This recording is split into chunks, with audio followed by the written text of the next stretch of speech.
제가 이제 이스라엘의 뭐 지형을 그리면 여기에 이렇게 우리가 잘 아는 갈릴리 호수가 있죠, 그렇죠? 바다라고도 하고, 여기는 이제 사해입니다.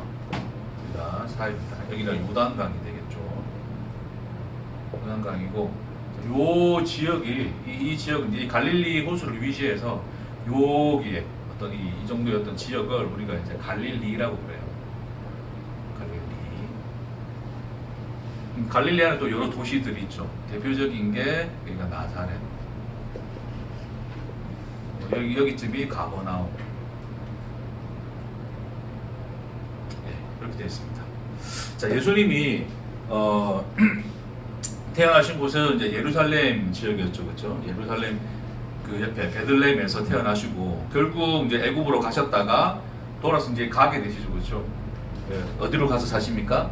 갈릴리에 가서 사시죠. 갈릴리 지역의 나사렛이라는 동네에 이르러서 예수님이 사십니다. 자, 그리고 거기서 거의 이제 뭐 30년 가까이를 사시죠, 그렇죠? 사시고 예수님이 이제 사역을 시작하실 때도 이제 이 요단강 근처에서 세례를 또 주시기도 하지만 주로 어디서 사역을 하셨냐면 갈릴리에서 사역을 하세요. 그리고 이제 갈릴리에서 제자들을 또 부르시고 또 이 지역을 위시해서 이 갈릴리 지역을 두루 다니면서 예수님이 이제 공생애, 소위 이제 공생애라고 하는 그 시간의 대부분을 보내게 됩니다. 물론 이제 예루살렘에도 오시고 유다 땅에서도 말씀을 전하시지만 대부분의 시간이 이제 여기에 머물러 있다. 그리고 예수님이 부활하시고 난 뒤에 또 제자들을 모으시고 이제 승천을 하시잖아요, 그렇죠? 그 승천을 하실 때도 뭐라 그래요? 갈릴리에서 갈릴리 위에 갈릴리 있는 이제 여기서 제자들을 불러서 이제 갈릴리 지역에서 또 승천을 하시죠. 그러면서 우리 하시는 유명한 말씀, 그렇죠? 너희가 왜 하늘만 쳐다보느냐, 갈릴리 사람들아, 그런 얘기를 하시죠. 너희가 본 그대로 내가 다시 오겠다, 그 얘기를 하십니다. 그러니까 예수님이 이 땅에 오셔서 이제 이 역사 속을 사는 그 시간, 이 역사 속에 나타나서 예수님이 살아간 그 시간의 대부분을 어디서 보내셨다? 갈릴리에서 보냈다, 이제 이렇게 이야기합니다. 자, 오늘 본문은 어떻게 시작을 하냐면, 지금 이제 예수님도 세례 요한도 이제 요단강에서 세례를 주고, 예수님도 이제 예수님의 제자들이 요단강에서 세례를 줬는데, 요한이 결국 잡히게 됩니다. 요한이 잡히는 사건은 이제 다음에 또 이제 더 시간 있을 때 더 나누도록 하고, 결국 이제 헤롯에 의해서 요한이 잡히게 되고, 그 소식을 듣고 예수님이 이제 이 몸을 피하시죠. 몸을 피한다고 표현되어 있어요. 물러가사라는 이 표현들로 되어 있는데, 물러갔다는 말이 우리가 보통 이제 느끼는 그 단어의 어감처럼 피해 가신 거예요. 피해서 어디로 가셨냐면 이제 갈릴리 가셨습니다. 그렇죠? 자, 그래서 이 갈릴리 가셨는데, 그 갈릴리 가신 이유가 뭐냐면 뭐라고 되어 있어요? 자, 이렇게 예수님이 지금 헤롯의 위협을 피해서 갈릴리로 가신 이 사건을 마태는 이제 이사야 선지자가 했던 이제 그 말씀을 이루려 하기 때문이다 라고 말씀을 하고 있죠. 14절에.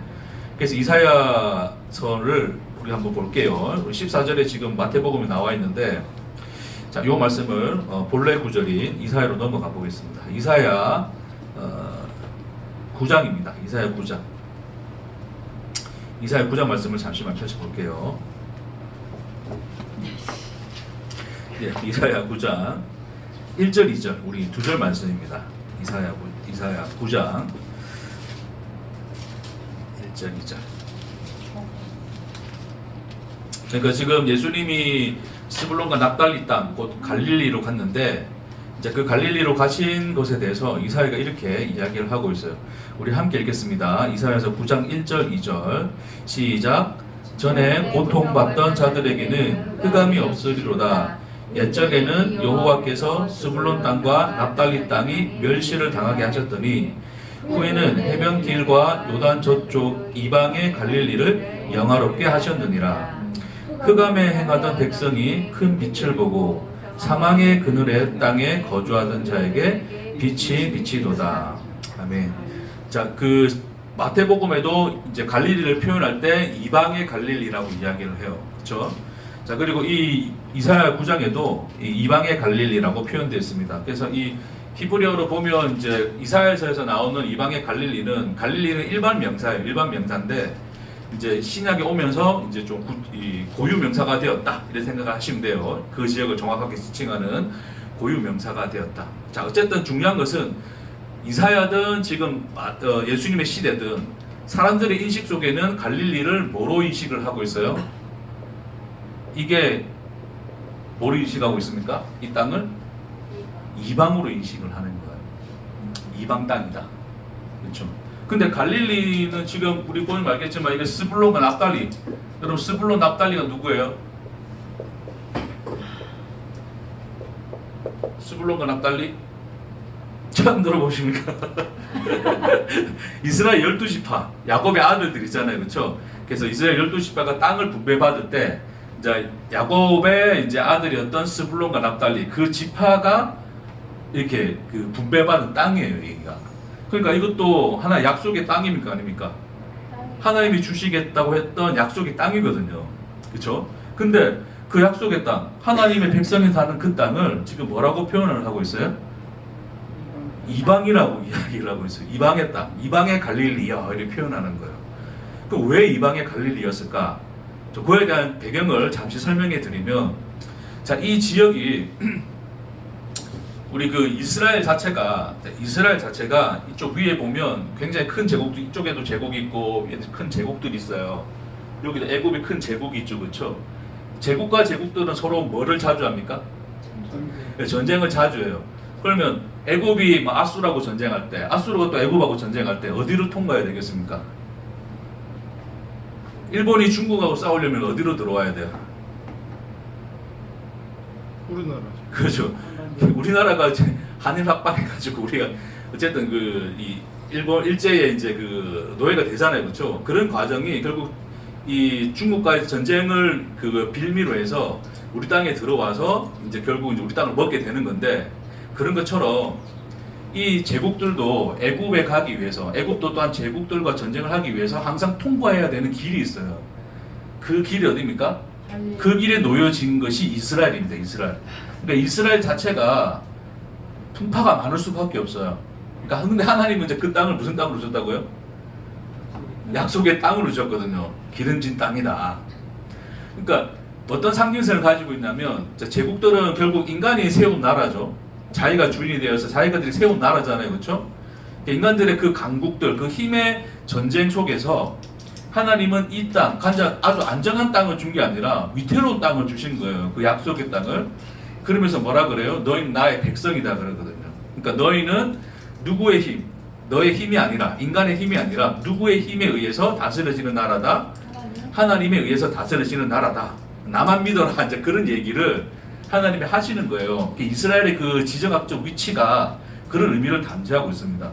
자, 근데 그 이스라엘 중에서도 가장 그 전쟁의 그 통로가 되었던 지역이 어디냐면, 그게 바로 갈릴리 지방이에요. 갈릴리 지방. 이 지방은 거의 전쟁이 있다 치면 거의 초토화될 정도로 뭔가 나라가 안정을 시키고 도시가 안정화가 되고 뭔가 도시를 재건축하고 새롭게 잘 해보려고 하는데 또 뭐가 일어나요? 전쟁이 일어나면 국민들이 왔다 갔다 하고 다 뒤집어지고, 그렇죠? 예. 그런 이 풍파가 많은 지역입니다. 그래서 많은 인종이 섞이기도 하고, 자, 그러다 보니 많은 이방 종교도 들어와요. 그러니까 이미 구약 시대 때부터 이사야서에도 보듯, 이사야에서 고백하듯이 그 이스라엘 백성들의 눈에는 이미 이 땅은 무슨 땅이다? 이방의 땅이다라고 치부할 정도로 굉장히 멸시받던 지역이 되었습니다. 됐습니까? 자, 거기다 심지어 이 갈릴리가, 자, 솔로몬이 뭐를 져요? 솔로몬이 뭘 짓습니까? 성전. 그렇죠. 성전과 예루살렘 성을 완성하죠. 그렇죠. 자, 요걸 이렇게 짓는데 이렇게 했다가,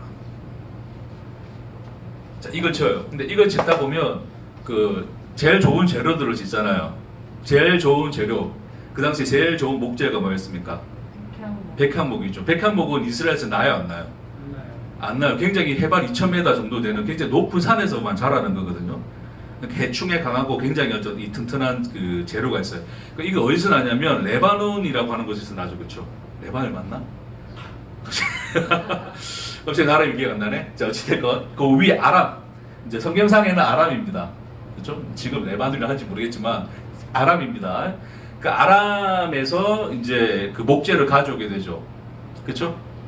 그래서 그 목재를 공구를 받게 되는데 그것을 이제 주게 돼요. 근데 그러면 이걸 우리가 뭔가 받았어. 좋은 걸 받았어요. 받았으면 뭐를 해줘야 돼요? 값을 치러야 되겠죠. 그래서 어떻게 값을 치르냐면 솔로몬이 이 갈릴리의 이 땅들을 20번에 나눠서 그들에게 갖다 바칩니다. 그 이제 값으로 주게 돼요. 자, 그것을 한번 볼게요. 열왕기상 9장 볼게요.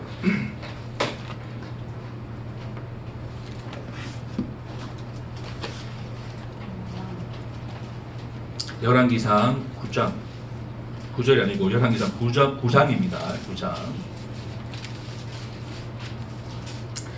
열왕기상 9장 10절부터 13절 열왕기상 9장 10절에서 13절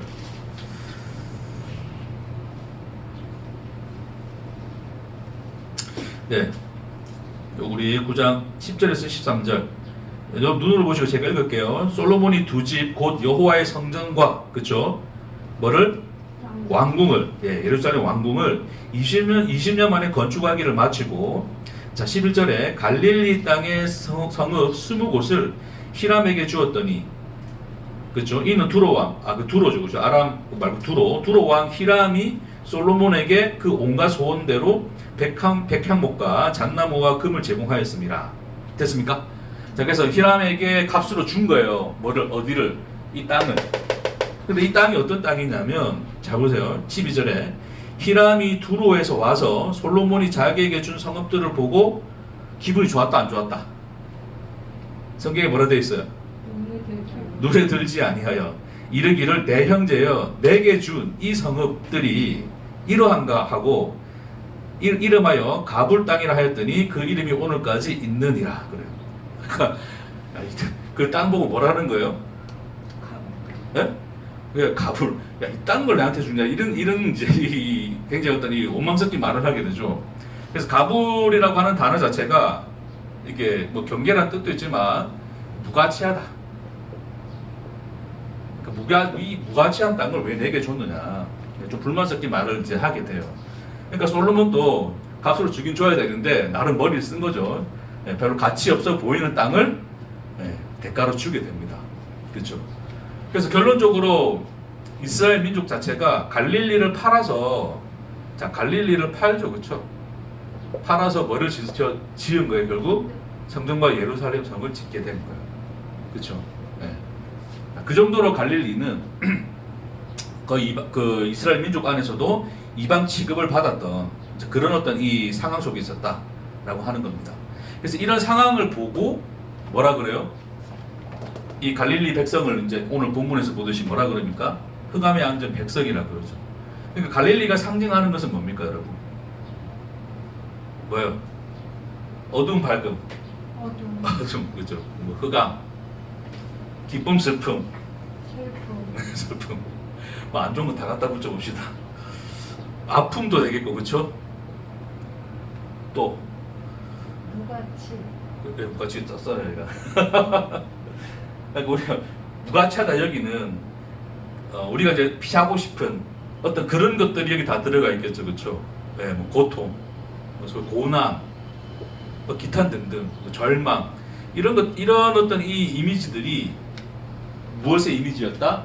갈릴리 이미지였다, 그렇죠?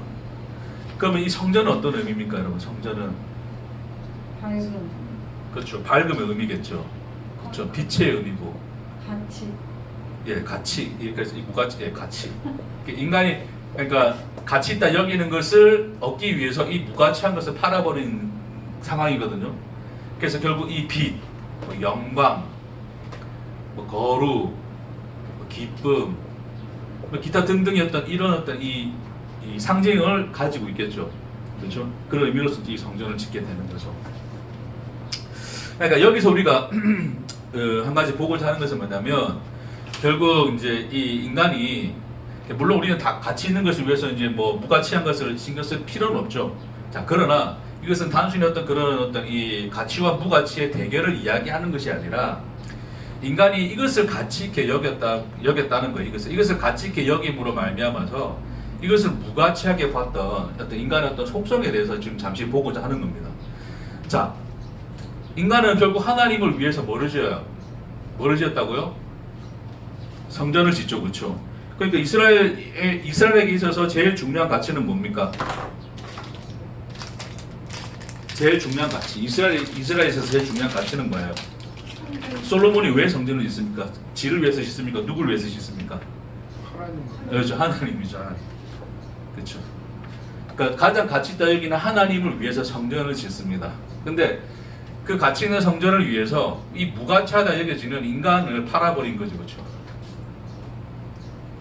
그러니까 아예 이제 그냥 그 소위 그냥 개취급한 거 아니에요. 야, 너네 그냥 백항목 값으로 그냥 땅으로 그냥 이렇게 끊어내주고, 야, 우리 성전 지어야 되니까 좀 그렇게 하자 돼버린 거예요. 소위 이제 인간이 하나님이라는 그 부분을 가치 있게 여김으로써 인간이라는 이 존재 자체를 무가치하게 여겼던, 인간을 이제 그렇게 봤던 어떤 하나의 이 모습이었다. 자, 그런데 이런 구도가, 이 구조가 뭐냐면, 이런 구조가 인간의 종교성이에요, 종교성. 그러니까 인간의 종교성이 그거예요. 이제, 그, 우리 9.11 테러 알죠? 9.11 테러. 9.11 테러가 왜 일어났어요? 오사마 빈 라덴이, 그쵸? 오사마 빈 라덴이, 예. 뭐 그냥 전쟁을 일으킨 거죠, 그쵸? 그들은 자기들에게 합당한 이유가 있습니까? 없습니까? 합당 이유 없이 전쟁을 하지 않았죠.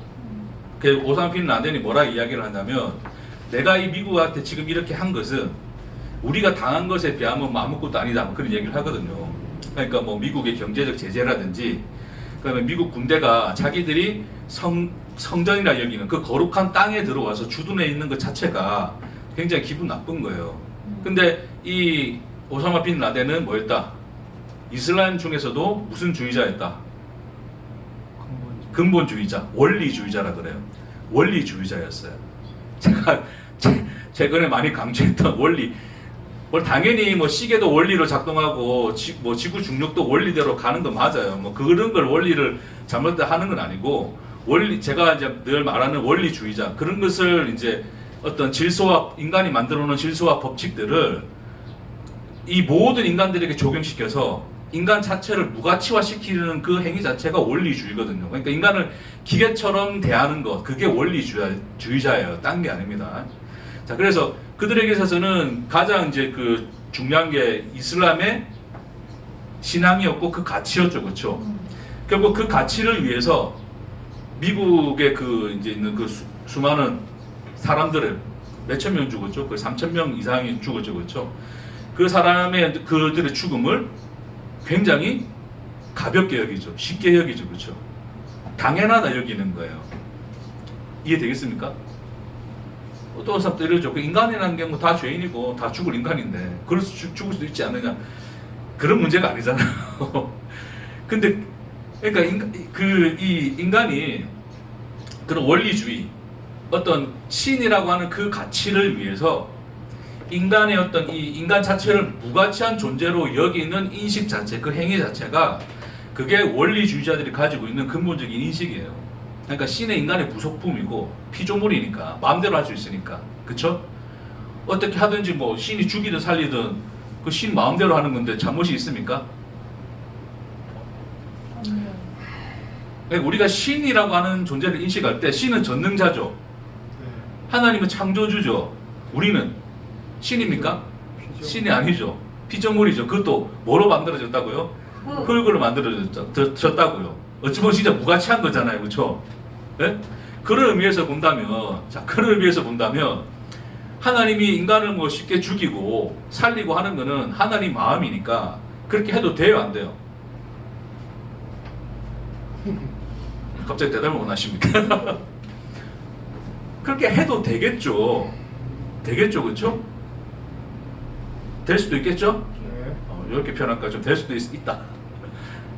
되겠다니까 좀 안 되겠고.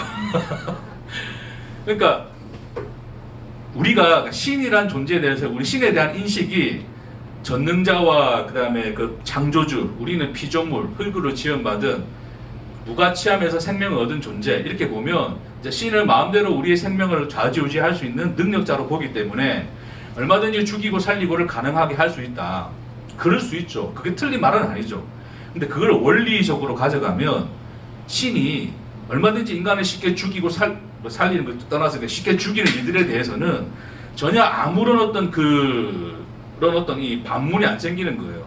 그게 이 오사마 빈 라덴이 가지고 있는 원리주의적인 생각입니다. 그렇죠? 신이 자기의 어떤 거룩성을 지키기 위해서 그 미국의 몇천 명 죽이는 게 뭐 일이겠습니까? 신이 인류를 다 죽일 수도 있는데 그걸 행했다는 거예요, 자기들은. 그렇죠? 그러니까 어떤 그런 것이 인간이 가지고 있는 종교성의 실체라고 보시면 돼요. 인간의 종교성의 실체가 누구에게서 나타났냐면 솔로몬에게서도 나타났다. 솔로몬. 그래서 솔로몬은 이 성전을 짓기 위해서 자기가 가치 있다 여기는 그 하나님을 위하여 그 가치 있는 일, 자기가 할 수 있는 가치 있는 일, 그 성전을 세우는 일을 위하여 여기를 팔아 넘긴 거죠, 그렇죠? 그러니까 이런 행위 자체가 그 어떤 그 하나님에 대한 어떤 종교성을 띤 어떤 그런 행위가 바로 요 모습이었다라고 보시면 됩니다. 됐죠? 자, 그래서 자, 여기서 이제 성전에 대해서 조금만 더 이야기하고 바로 넘어갈게요. 그래서 여러분, 성전은 하나님이 지으라고 했습니까? 하나님 짓지 말라고 그랬습니까? 짓지 말라고. 빨리 서로 합의 보세요. 부부끼리 빨리 합의 보세요. 지어야 돼, 안 지어야 돼? 짓지 말라고 했어요. 그렇죠. 짓지 말라고 했는데 끝까지 짓는다고 하니까 다윗이 짓는다고 하니까 하나님 허락을 해주신 거고, 그래서 이제 솔로몬 때 와서 짓게 된 거죠, 그렇죠? 예. 그래서 성전이라는 것 자체가 사람의 손으로 이제 하나님의 집을 짓는 건데, 사람이 손으로 지은 것에 하나님이 거할 수가 있다 없다? 거할 수가 없는 거죠, 그렇죠? 예? 근데 인간은 그럴 것이라 생각을 하는 거예요. 그래서 성전을 지어놓고 인간이 가치 있다 여기는 이 가치 속에 누구를 모시고 있다? 최상의 가치인 하나님을 모시고 있다. 됐습니까? 그래서 하나님을 빛과 영광과 거룩과 그런 기쁨이라는 인간이 인식하고 있는 이런 가치들에 하나님을 묶어두는 거예요. 하나님을 묶어두는 거예요. 예? 성전은 그런 의미라 보시면 돼요. 소위 율법이라고 하는 것을 이스라엘 백성들, 그 유대인들은 이제 특히 이제 바리새주의들은 어떤 식으로 받아들였습니까? 율법이라고 하는 것을 율법을 뭐로 받아들였더라? 지켜야 할 법, 법칙, 원리로 이제 받아들인 거예요. 그러니까 그 법칙에 따라서 원리에 따라서 우리는 기계적으로 반응을 해야 되는 것이 우리 인간 입장에서의 순종이다 가르치는 거죠. 이해되겠습니까? 그러니까 그런 또 율법 자체를 법칙과 원리로서 받아들인 그것이 상징적으로 성전 안에 하나님을 모신 것과 같다. 이렇게 이해를 하시면 돼요. 그러니까 우리가 아는 하나님은 그 율법 안에서의 하나님인 거예요. 율법을 지키고, 그렇죠? 율법을 주고, 그래서 지키고, 지키는 자에게 복을 주고, 생명을 주고 하는 어떤 인간이 이해하고 있는 원리와 법칙 안에서 작동하시는 분은 하나님이고, 그걸 넘어서면 돼요, 안 돼요? 안 되죠. 그러니까 예수님이 안식일 날에 하나님 안식일 날 일을 하시면 돼요, 안 돼요? 안 되잖아요. 하나님 또 쉬셨잖아요. 그 창세기에 보면. 응? 근데 예수님 와서 뭐 합니까? 하나님의 아들이라고 하는 분이 오셔서 안식일 날 일을 해요, 안 해요? 일을 하죠, 그렇죠? 그러니까 자기들이 인식하는 신의 그 하나님의 범위를 넘어섰습니까? 안 넘어섰습니까? 넘어서 버렸죠. 그러니까 예수를 뭐로 정죄하는 거예요? 하나님의 아들이 아닌 신성모독한 죄인으로 인식을 하는 거예요. 그래서 십자가 달아 죽이는 거지 않습니까? 네?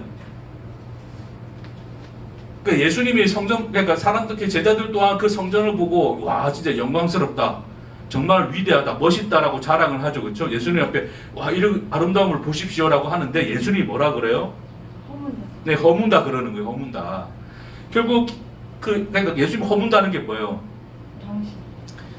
그러니까 이제 십자가에 죽을 자기 몸을 가리켜 하신 말씀인데, 이제 그것도 다음에 또 그 내용을 이어서 하도록 하고, 오늘은 이 성전과 관련해서 인간이 손으로 지은 그 성전 안에 하나님을 뭐 하고 있더라? 인간들이 제약. 묶어두고 있더라. 제약하고 있더라. 묶어두고 있더라.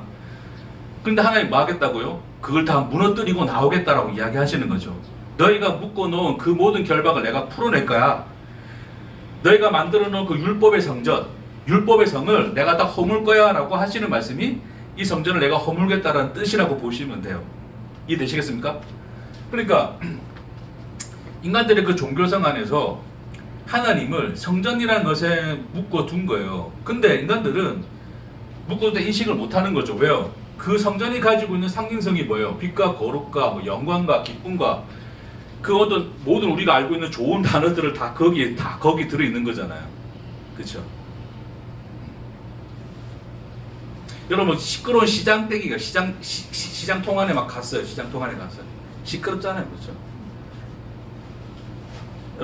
거기 있는 게 좋습니까? 아니면 조용하고 이 거룩하고 우리 별로 우리를 비로 들지 말고 우리 옛날에 우리가 다녔던 교회 성전 알죠? 성전 조용하고 그렇죠? 뭔가 마치 스락들이 하나님의 보좌에 둘러싸서 거룩하다 그 소리가 들릴 법한 그 성전 안에 있는 게 좋습니까? 당연히 후자죠. 그렇죠? 저도 사실 그게 좋아요. 저도 옛날에 고등학교 때 뭐 교회, 학교, 교회, 집, 학교, 교회, 집. 학교 마치면 교회 와서 기도하고 기도하다가 강대상에 긴 강대상에 누워서 자다가 자다 일어났는데 딱 보니까 성전이야. 너무 이게 혼자 은혜스러운 거야. 거룩한 하나님의 전에서 집에서 내가 자고. 물론 그런 경험도 참 좋게 저는 추억으로 가지고 있습니다. 자, 어찌됐건 뭐 그 자체가 나쁘다고 하는 건 아니에요. 근데 중요한 건 뭐냐면 우리는 그러니까 성전이라는 거하고 그러니까 성전이 가지고 있는 이 상징성하고 갈릴리가 가지고 있는 이 상징성을 좀 잘 이해하실 필요가 있을 것 같아서 이 대조를 보여드리는 거예요. 굉장히 시장통 같죠, 그렇죠? 인간들이 부대껴 살아가는 그 시끄러운 현장, 그렇죠? 여기는 욕도 오가고 짜증과 원망이 있고 분노와 화가 있고 이 성경에서 말하는 어둠과 흥분과 슬픔과 아픔과 고통과 고난과 절망이 있는 그 현장이라면 여기는 그것을 벗어난 것이죠. 그렇죠? 인간은 그걸 갖고 싶은 거예요. 솔로몬은 이걸 갖고 싶어서 여기를 팔아버린 거죠. 다시 말해서 인간은 이런 가치를 얻기 위해서 이 모든 무가치함을 피해가고자 하는 거죠. 그게 솔로몬이 갈릴리를 팔아서 성전을 지은 행위 속에서 나타난 인간의 종교성의 모습이다. 이해되겠습니까? 근데 예수님 어디를 갔다고요? 갈릴리. 네, 갈릴리를 갔다고요. 여기서 사셨다고요. 하나님이 살아낸 시간은 여기가 인간이 만들어낸 성전 안에서 사시지 않았어요. 그 예루살렘과 그 성전 안에 사시지 않고 인간이 부르짖는 빛과 영광과 거룩과 기쁨을 받지 않으셨다고요. 그렇죠? 오히려 어디를 가셨다고요? 어둠과 흑암과 슬픔과 아픔과 고난, 고통과 고난과 절망이 있는 그 현장, 그 시간 속으로 가셔서 사신 거예요. 예수님의 인생의 대부분을.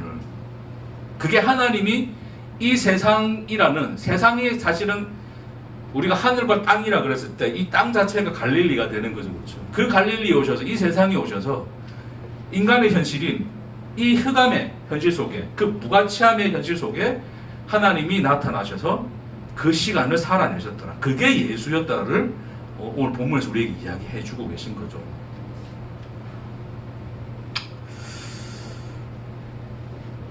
그쵸? 그러면 왜 그랬다고요? 왜?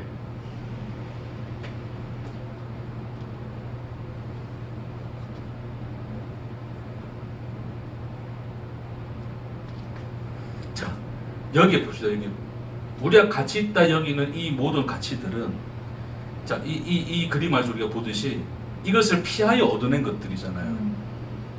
근데 예수는 어떻게 했다고요? 여기 살아내셨거든요. 다시 말해서 여기 안에서 피어내어 열매 맺은 열매로서의 이 빛과 영광과 거룩과 기쁨을 주고자 하시네요. 다시 말해서 하나님의 빛, 영광, 거룩, 기쁨은 여기와 구분되어진 뭔가가 아니라 여기 안에서 탄생되어지고 피어나는 생명이라는 거예요. 이것을 양분으로 흡수하여 열매 맺는 것이라는 것을 우리에게 보여주는 거예요. 다시 말해서 고난 없이 기쁨이 없는 것처럼 십자가 없이 부활의 영광이 없는 것처럼 이것이 없이는 이것이 생명을 가질 수 없더라를 우리에게 보여주는 거죠. 이것은 단순히 인간이 이루어낸 것들이에요. 인간이 추구하는 것들이고 사람들이 왜 끊임없이 노력하고 뭐 죽으라 소위 뭐 개고생하는 물론 다 이유가 다 다르겠지만 결국 인간들이 추구하는 것은 결국 이런 것을 추구하는 거잖아요, 그렇죠? 이것을 피하여 이것을 얻고자 하는 건데 예수는 어디로 왔다고? 여기로 왔다고요. 여기로 와서 이 어둠과 흑암과 슬픔과 아픔과 고통과 고난과 절망을 이겨내는 것으로서의 빛과 영광과 거룩과 기쁨을 우리에게 생명으로 주어 나타내고자 하시니 그분이 갈릴리에서 그분의 모든 생애를 살아내신 그래서 회개하라 천국에 가까웠느니라 하나님 나라가 여기 있다라고 말씀하시는 그 말씀으로 시작하는 그 말씀이 그 이야기가 오늘의 이야기라고 하는 것입니다.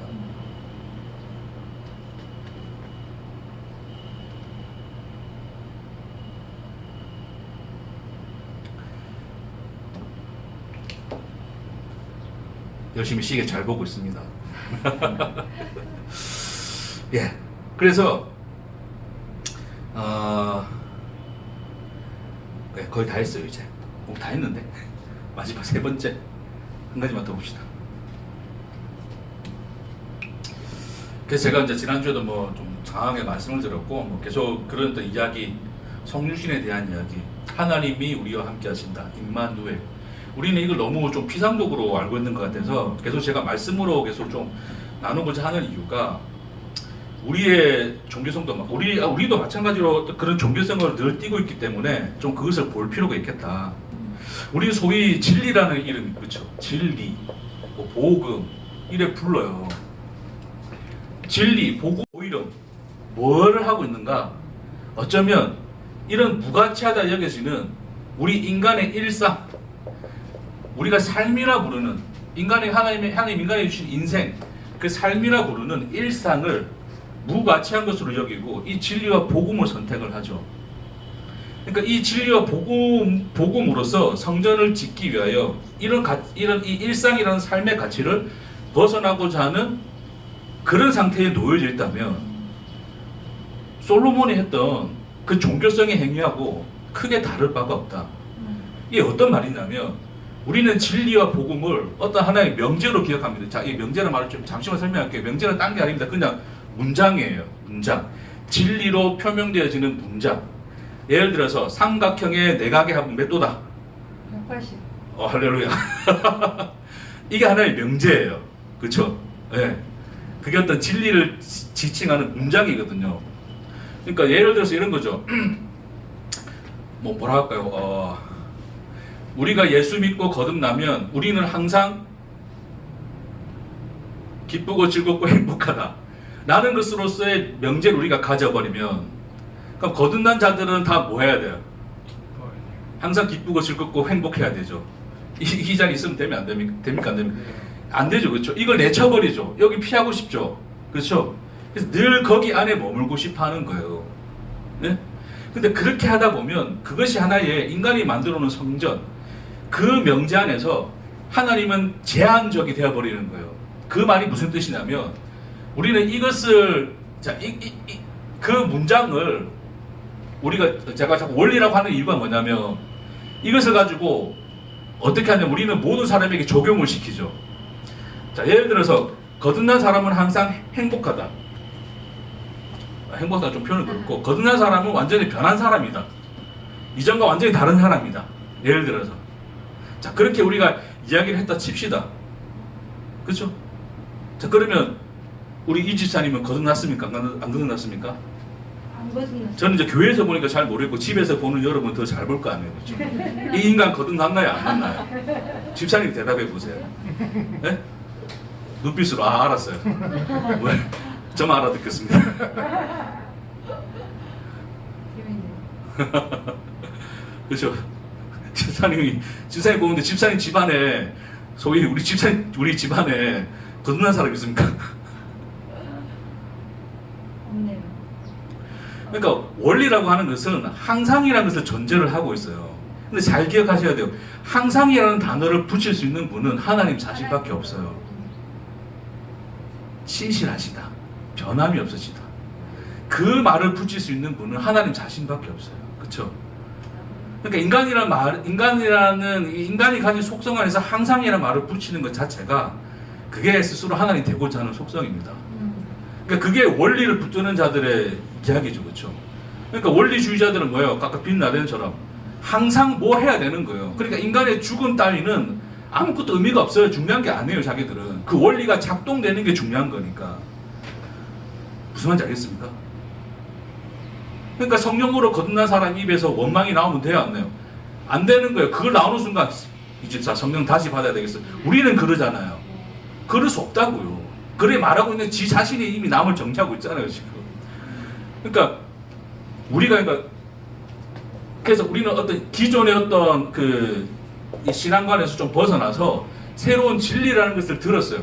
그 들음과 깨달음을 무시하는 게 아닙니다. 그거 중요한 거죠. 깨달아졌고 경험되어졌다는 것은 굉장히 중요한 겁니다. 그러나 중요한 것은, 그보다 더 중요한 것은, 깨닫는 것보다 더 중요한 것은 그 자체가 우리에게 우리를 기계로 만들어버리는, 그래서 다시 말해서 그것을 모든 사람에게 적용시키면 적용이 되는 원리나 법칙일 수가 없다는 거예요.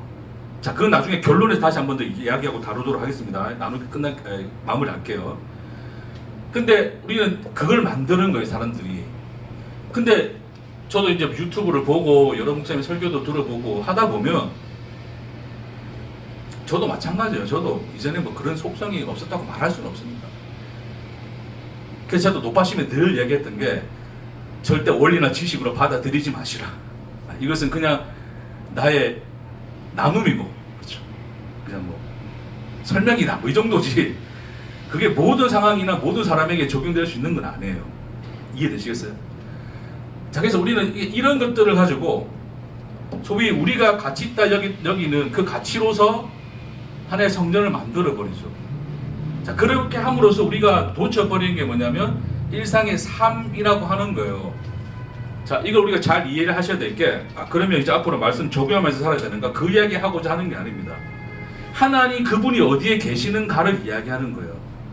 단순히 우리가 복음을 듣고 깨닫고 묵상하고 그 말씀을 묵상하는 그 자리에만 하나님 계신 것이 아니라, 그 성전 안에만 있는 것이 아니라 전혀 말씀이 묵상되어지지도 않고 짜증과 원망이 섞여 나오는 시장통 같은 우리의 일상의 삶 안에 그 하나님이 그 시간을 함께 살고 계시고 그 안에 있다를 이야기하는 거예요. 그 속에서의 그 예수, 그 복음을 들어라 라고 제가 여러분에게 계속 강조하는 것이 오늘의 이 말씀이라고 하는 겁니다. 예수가 여기 있다니까요. 그러니까 영지주의자들의 그 특징이 뭐냐면, 영지주의자들은 진리 복음을 깨달았기 때문에 두 가지의 반응이 나옵니다. 첫 번째는 철저한 금욕주의자가 돼요. 왜요? 하늘의 것만 추구해야 되기 때문에 땅의 것을 추구하면 됩니까? 안 됩니까? 안 되는 거예요. 그것이 원리로 작용하는 거예요. 그러니까 완전한 금욕주의자가 되든가, 아니면 하늘의 것은 선하고 땅의 것은 악하니까 어차피 육은 악해요, 선해요? 어차피 악한 거잖아. 악한 거는 가면 악한 대로 그냥 굴러버려도 괜찮잖아. 그러니까 막 살아도 되는 거잖아. 그러니까 막 사는 거예요. 그 두 가지가 극단적으로 나타납니다. 영지주의자는. 그러니까 영지주의자는 뭐냐면 진리라고 하는 것을 원리와 법칙으로 이해를 해서 그걸로 또 다른 성전을 만들어 놓은 거예요. 그래서 아예 금욕주의자의 성이 되든지, 아니면 완전히 그냥 네 맘대로 살아라 그러더니 방탕의 성이 되든지, 그런 반응이 나오는 거란 말입니다. 이해되십니까? 네. 자, 그것이 전부 다 인간 안에서의 종교성의 또 다른 형태로 나타난 것 뿐이고, 예수님은 결국 갈릴리, 우리의 일상의 삶, 우리가 무가치하다 여기는 그 시간들로 들어오시죠. 자, 우리 이래 생각해 봅시다. 여러분, 우리 열심히 돈을 봅니다. 그렇죠? 돈을 봅니다. 왜 돈을 봅니까?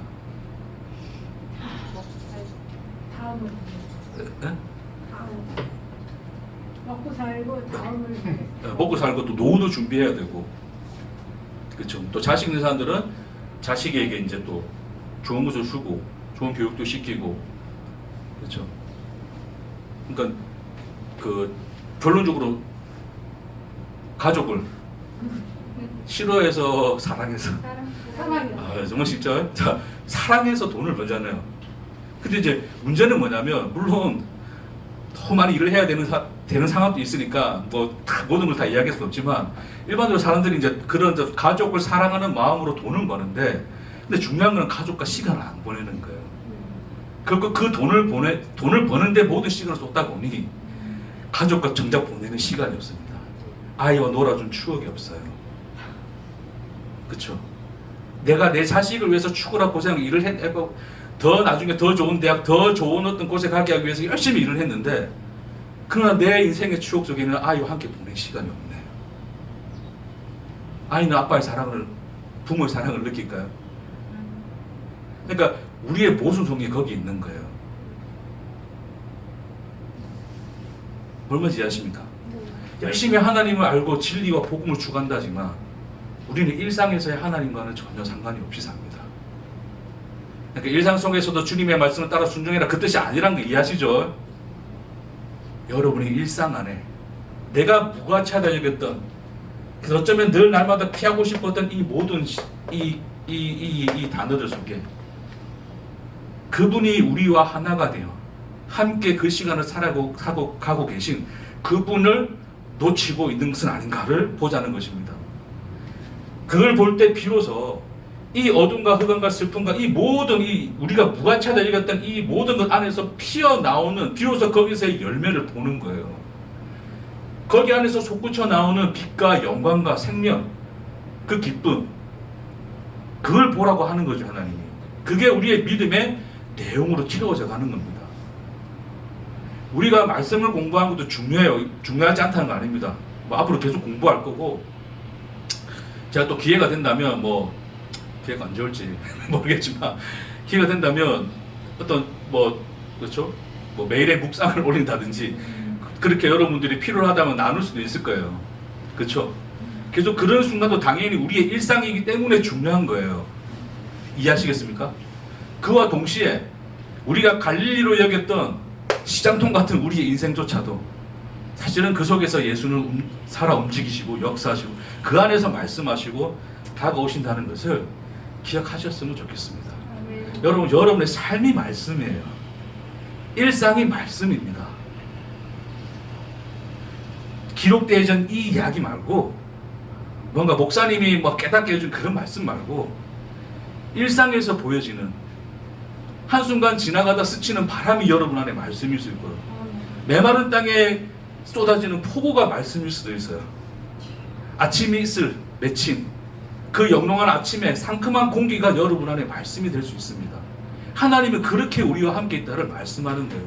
갈릴리에 계셔야 됩니다. 성전 만들려 하지 마세요. 우리 자꾸 성전을 만들어서 그 안에 예수를 가두고 싶지만 그렇지 않다니까요. 예수는 우리의 전부를 원하십니다. 아멘. 40분 했네요. 그렇죠? 5분만 해서 딱 마무리하겠습니다. 오늘은 딱 5만 더 주세요. 왜냐면 다음 주 하면 또 다음 주 더 길어질 수 있으니까. 자, 볼게요. 자, 아까 이 본문에서 보면 예수님이 결국 요한이 잡혔다는 것을 듣고 좀 표현은 그렇지만 무서워서 그렇잖아. 하나님이 위협을 피하여 가시죠. 거기다가 하나 전능한 하나님이 한번 바짝 떠보자 그런 얘기 안 하잖아요. 그렇죠? 우리와 같으시죠. 굉장히 그런 표현을 성경이 쓰고 있어요. 물러갔다 그럽니다. 그렇죠? 물러가요. 자, 근데 물러갔는데 이 갈릴리로 갔단 말입니다. 자, 근데 성경은 뭐라 그러냐면 이 물러가신 것이 단순히 무서워서 물러간 것도 아니고 단순히 어떤 그런 이유 때문에 물러간 건 아니다. 물론 예수님이 무서워했다 좀 표현이 그렇지만 인간으로서의 어떤 그런 모습을 보여줬을지언정 궁극적으로는 뭐를 이루기 위해서 갔다? 하나님의 말씀, 기록되어 있는 하나님의 말씀을 이루기 위해서 갔다 그러거든요. 그러니까 그래 갈릴리가 어떠하든 그게 중요한 게 아니고 결국 예수는 말씀을 이루러 간 거야 라고 우리는 생각하기 쉬워요. 다시 말해서 아무런 의미와 내용 없이 예수는 갈릴리로 갈 수도 있고 다른 데로 갈 수도 있고 시 지역으로도 갈 수도 있는데 말씀이 여기로 가라 했으니까 간 거야. 그러니까 예수의 이 행위는 단순히 하나님의 말씀을 기계적으로 이룬 거야 라는 뉘앙스를 풍길 수가 있어요. 우리 잘못 이해를 하면 마치 예수는 하나님의 말씀이 예수와 인생 안에서 기계적으로 막 성취되는 것처럼 보이잖아요. 그거를 깨내어주는 문장이 뭐냐면 물러가셨다는 뜻이에요. 물러가셨다.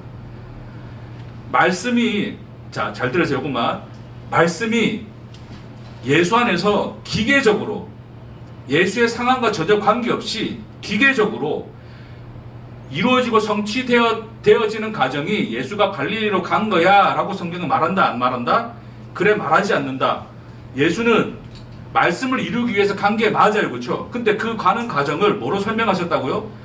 이유가 뭐였다고요? 기계적 성취가 아니라 위협이라는 상황 속에서 그 위협을 피하기 위하여 물러나심으로 그걸 표현하는 거예요.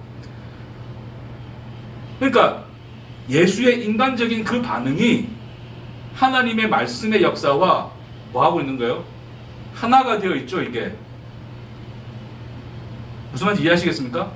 그러니까 우리 인생 안에서 하나님의 말씀의 역사가 이루어지는 것은 단순히 하나님이 짜놓은 시나리오대로 기계적으로 성취되어지는 과정이 아니라 뭐였다? 변화무쌍한, 굉장히 인간적인,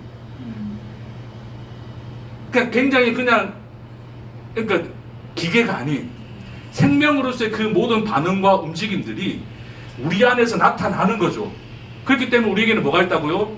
이런 게 존재한다고요. 슬픔이 있고 아픔이 있다고요. 내 자식이 아픈데 안 아픈 인간이 있습니까? 기계 말고는 없겠죠. 그것이 작동한다고요, 우리 안에서. 이해되시겠습니까? 작동의 표현이 좀 그렇지만 그런 마음이 우리 안에서는 이런 가치들이 나오는 거예요. 나올 수밖에 없는 거예요. 성령을 받아도 우리 안에는 뭐가 있더라? 아픔이 있더라. 슬픔이 있더라. 때론 원망도 하더라. 그러나 이 모든 것이 말씀이 되어서 하나님의 뜻을 성취해 가더라를 예수가 그 위협을 피하여 물러나시는 인간의 그 반응으로 표현되어졌으나 그것이 하나님의 뭐로 나타났다고요? 하나님의 말씀을 성취하는 그 뜻으로 나타났다고요. 그것으로서 보여주는 것입니다. 그러니까 쉽게 말해서 가장 인간적으로 사는 게 하나님의 뜻대로 사는 겁니다. 할렐루야. 좀 인간적으로 삽시다. 슬퍼할 땐 좀 슬퍼하고 아플 때는 아플 수도 있죠. 나는 온전한 사람인 것처럼 저는 뭐 여러분 앞에 그래야 되나? 그러지 않는 모습을 더 많이 보였지만 그러지 말자는 겁니다. 그렇죠? 너로서 살아라. 너 다음으로 살아라 라고 하나님 말씀하시는 거죠. 자, 그래서 그 말씀을 성취하기 위해서 갈릴리로 가셨다. 근데 이것은 단순한, 자, 그러면 이제 사람들이 생각할 수 있어요. 뭐 갈릴리 사람이 뭐 어떠든 상관없이 결국 하나님의 말씀이 성취되는 거야 라고 이해할 수 있지만 그게 아니라는 거예요. 그렇죠? 예수님이 갈릴리로 물러가신 것은 하나님의 말씀의 성취가 맞는데, 그런데 그 말씀이 결국 누구를 향하여 했습니까? 흑암과 절망 가운데 있던 갈릴리를 향한 하나님의 마음을 표현하셨죠. 그것을 약속으로 주셨죠. 이방으로 불렸던 사람들에게 무가치함으로 버림받았던 너희들은 영화롭게 될 것이다 를 하나님이 뭐 하셨다고요? 말씀으로 목적을 하셨다고요. 다시 말해서 하나님은 하나님의 역사, 말씀으로서 역사를 이루어 가시죠. 하나님의 모든 역사에 부속물로서 인간을 대하시는 것이 아니라 하나님의 말씀이 오히려 누구를 목적하고 있다고요? 너를 목적하고 있다고요. 우리를 목적으로 하고 계십니다.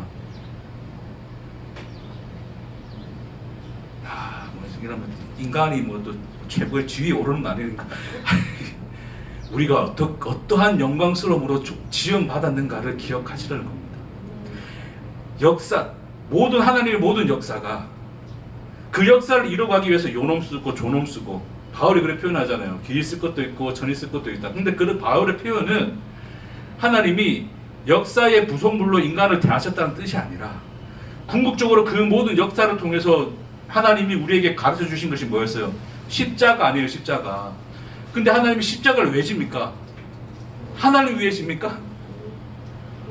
누굴 위해 지어요? 왜 지세요? 하나님이 그 예수가 목적한, 그 예수의 십자가가 목적하는 그 대상이 누구라고요? 그게 너라고요, 너. 여러분입니다. 우리입니다. 그래서 성경은 우리에게 말씀하고 있습니다. 우리에게 인생을 주신 목적이 뭡니까? 하나님이 영광을 받으시기 위해서요. 예, 영광 받으시기 위해서가 맞아요. 근데 하나님 언제 영광 받으십니까?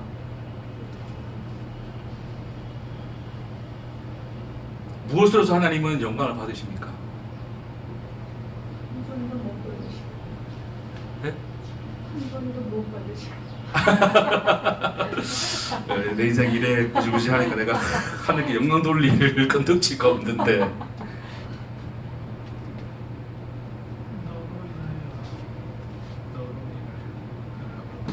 그렇죠. 하나님이 비로소 그 십자가 위에서 나타내신 하나님, 그 앞에서 우리가 하나님을 뵈게 될 때 비로소 그 자리가 뭐예요? 하나님이 영광 받으시는 자리다 그러잖아요. 십자가만에 하나님이 영광이라 그러잖아요.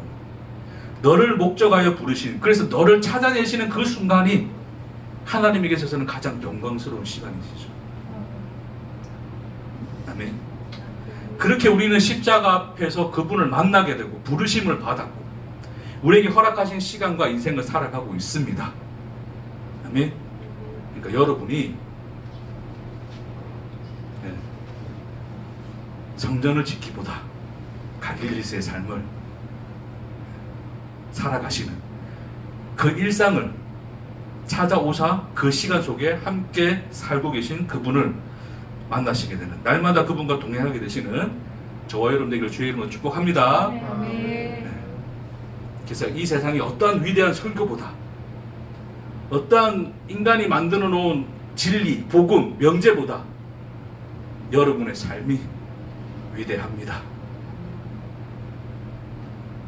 그분이 우리를 위하여 살아내신 그분의 사랑의 시간이기 때문에 그렇습니다. 그것을 갈릴리, 여러분의 일상의 시간에서 확인하게 되시는 저 여러분 되기를 주의 이름으로 축복합니다. 기도하겠습니다. 주님 감사합니다. 또 주의 말씀 안에서 갈릴리로 오신 그 주님의 이야기 안에서 하나님 당신이 어떠한 분이신가를 우리에게 나타내시니 감사합니다. 주님, 말씀도 중요하고 복음을 듣는 것도 중요하고 진리를 깨닫는 것도 중요한 만큼 우리가 살아가는 그 일상의 삶이 우리에게 찾아오신 당신의 시간이시요 말씀이시요 그 모든 영광인 것을 우리의 삶을 통해서 삶의 시간 안에서 확인하는, 그래서 비록 어둠과 흑암과 절망이 있다 할지라도 그 안에서 피어나는 주님의 영광과 생명과 기쁨을 맛보는 우리가 되도록 주여 축복하옵소서. 감사드리며 예수님 이름으로 기도합니다. 아멘.